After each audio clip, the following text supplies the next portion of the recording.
We know about your musical catalog as an artist. Your production discography is crazy. Produced for everything from Lil Wayne, Snoop, Jill Scott, Chris Brown. Your acting chops are elite. You're a humanitarian and a community activist. You are a scholar.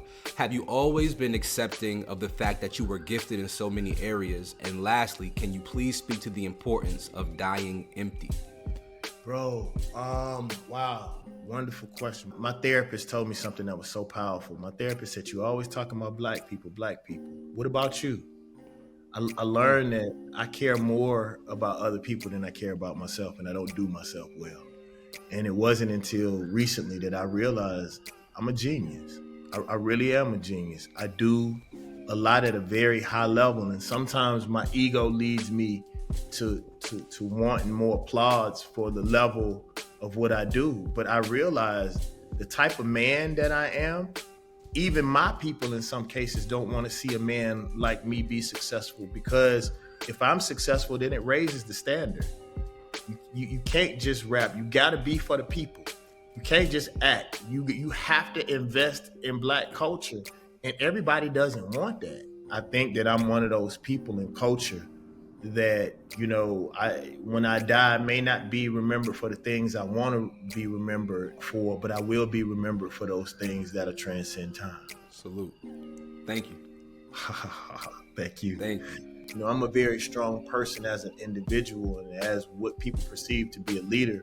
But sometimes because people always see us on camera, they don't believe that we have bad times.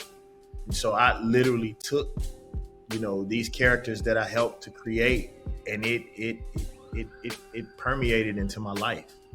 And sometimes when I wasn't strong enough, I'd be like, man, what would Mo do? One of the things that acting schools always gave me was an elevated level of empathy.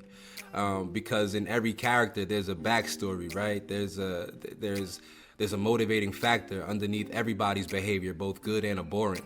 And it also afforded me the luxury of having some empathy for myself. So existing between those two characters and those two worlds, when you're going through something, I'm sure gave you a hell of a boost, because it is an endorphin that you can call upon when you really tapped into characters to help you navigate your own personal life. So salute to the universe for providing you with something during a time of need that maybe on some Mr. Miyagi shit, you ain't even realize you needed.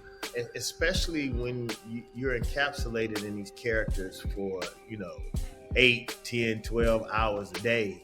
And it's funny, I have a little bit of separation anxiety when it's time for me to separate from certain characters. As I evolve more as a human being, there's certain aspects of my personality that I stuff way down. And it's funny, my therapist told me this. My therapist said, the old David Banner was so much better for your mind, because if it was fuck you, you said fuck you, and you didn't go and meditate and squash it all down. You actually said exactly what you felt. So for me, can I say fuck you? I didn't even ask. Yeah, you good. Fuck it all. Great. Fuck it all. We good. Fuck you. Nah, I'm just